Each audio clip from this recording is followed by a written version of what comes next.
Мърген с закуската днес е същата, само че този път пия капучино. И отново гледам Шанон. Работя по нов пост в блога и гледам клип в YouTube. Нещо ме боли гърба. Не знам защо така. Между другото, това се оказа супер удобно. Много съм доволна. И ще се видим по-късно, защото в момента не правя нищо, което се заслужава да бъде снимано. Така, ще излизам. До сега отнеми доста време да напиша един пост в блога, но пък е по-различен и в общи линии опитвам се да вкарвам по-интересни неща в блога, защото все пак се развивам и искам да го разнообразя малко. Така, между другото, ако познавате програмист или някой, който може да прави темплейти в блогове, може да ми го препоръчате, защото си търся някой, който да ми помогне, защото аз съм инвалид в музикално отношение, в техническо отношение, общо взето в доста отношения съм инвалид.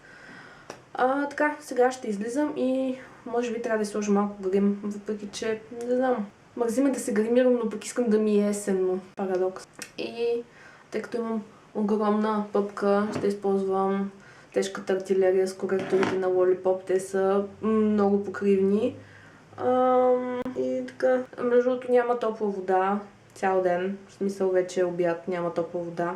Мислех, че трябва да си измия косата, надявам се до вечерта да има, защото ще е много кофти. Лятото нямахме топла вода и беше някакси по-поносимо, защото може да се измиеш със студена, но сега не. Аз съм готова и не си харесвам косата, но като няма топла вода няма как въобще да коментирам темата за косата, така че не я коментирайте и вие. Исках нещо да ви кажа, аз между другото пак ще закъснея от много приказки, защото трябва да излизам. Исках нещо да ви кажа, че реших да не се обсъждат повече теми за пари, местожителство, работа и всякакви други такива по-лични неща, защото вече получавам и заплахи. Така че реших, че по-добре малко така дистанция да има. Също така исках да ви питам какви клипове искате да пусна, защото имам цяла колекция. Сега ще ви ги покажа. И те от тези клипове, кой искате първо да видите? Има 1, 2, 3 с буги, 2 как се гримирам, 3 как се гримирам, 1 какво има в моята тоалетна чантичка, ревюто на дерморолера и 2 празни опаковки. Така че кажете ми отдолу в коментарите кой клип искате да видите първо. Аз съм с Мимето и Юзи и те няма да влизат в кадър, защото не искат въобще да се виждат днес. Юзи май влиза в кадър, но Мимето не иска, разкарай се. И бяхме сега в Зоя и сега отиваме в другата Зоя, защото нямаше това, което искаме с Мимето. И ще отидем за Златна рибка има се. Да, но тя си се от Златна рибка някакви ампули. И сега отиваме до другата Зоя. Витуша 42, което е някъде по център. Да. С момичетата сме в... как се казваше за ден? Нещо си Coffee and Baker и нещо от този сорт. И пием кафе. Здравейте, аз съм в Надежда и съм у Мимето и сега общо взето сме си разпънали сергията с козметика и снимаме кой какво си купи днес. Да ви покажа набързо кой какво си купи. Не знам дали знаете, но в Зоя предлагат наливни масла. Имаше масло от жуба, от... какво беше това са? От арган, рециново масло. Аз също си взех рециново масло. То излиза доста ефтино. Мисля, че беше 1,20-15 мл. Ето май ти си взе. Мимето си взе ампули за коса от Златна рибка. Също така един чай на English Tea Shop, Peppermint.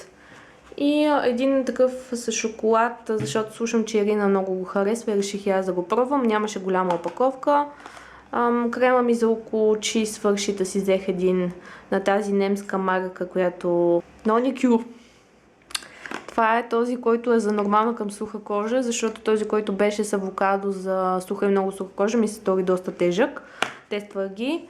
3 балсама на Crazy Rumors, един с Gingerbread Man, за който ви надул главата, един с Orange Glove, баси произношението, един Cinnamon Bun който има вкус на канела.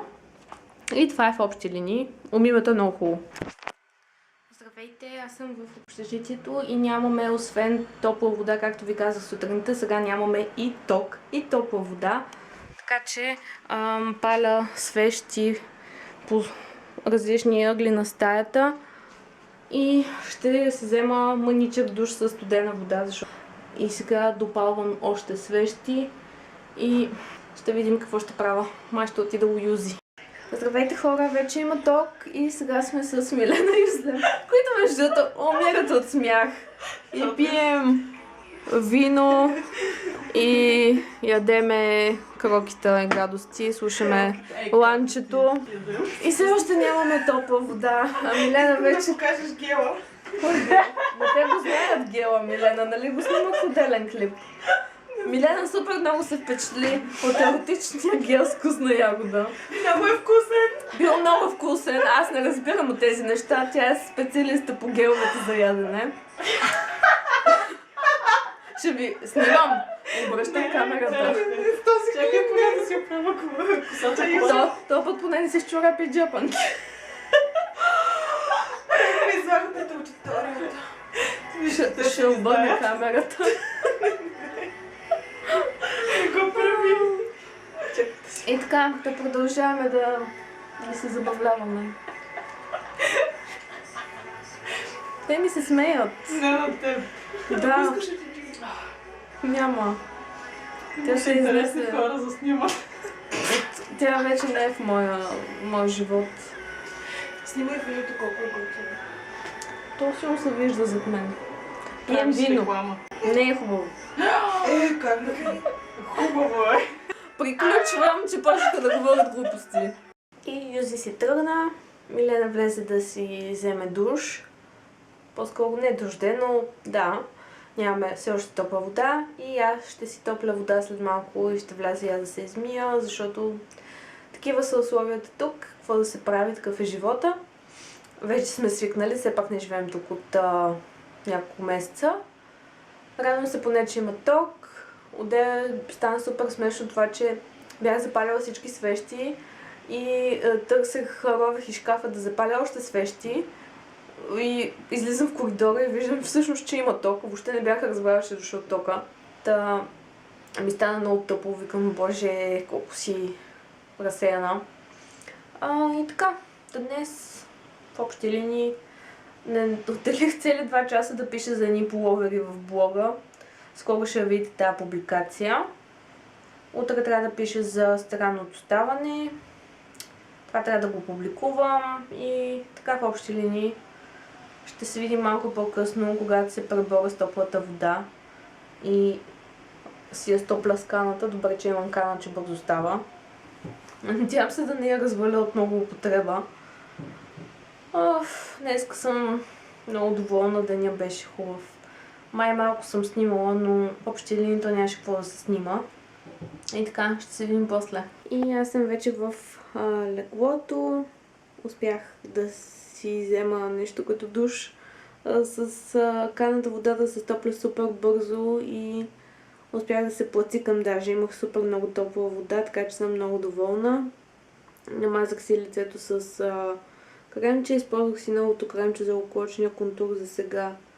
Ми харесва, даже може би мога да си взема и това за още по-суха кожа. Така че съм доста доволна. Съжалявам много на Ванила Лов, че не успях да отговоря днес на коментарите, но в момента въобще не съм в състояние. Всъщност 25 минути вече съм застъпила влогът за утре, защото е 0 часа и 25 минути. Така че ще оставя отговорите на въпроса и за утре. Много ви благодаря за това, че е отделила време да ми зададе въпроси. Ако имате някакви въпроси, задавайте ги. Искам да направя влоговете още по-интересни, така че всичко, което ви интересува, без нещата, които ви споменах по-рано днес, са добре дошли за обсъждане във влоговете. И на мен също така ми е много приятно да си говорим. И разбирам защо ги харесвате, защото си говорим повече и аз ви чувствам по-близки. Така не забравяйте също така да ми кажете кой клип искате да кача от тези, които ви показах по-рано днес. И сега ще заспивам, няма да го редактирам този влог сега, защото просто вече е прекалено късно. Така че ще се видим направо утре. Чао!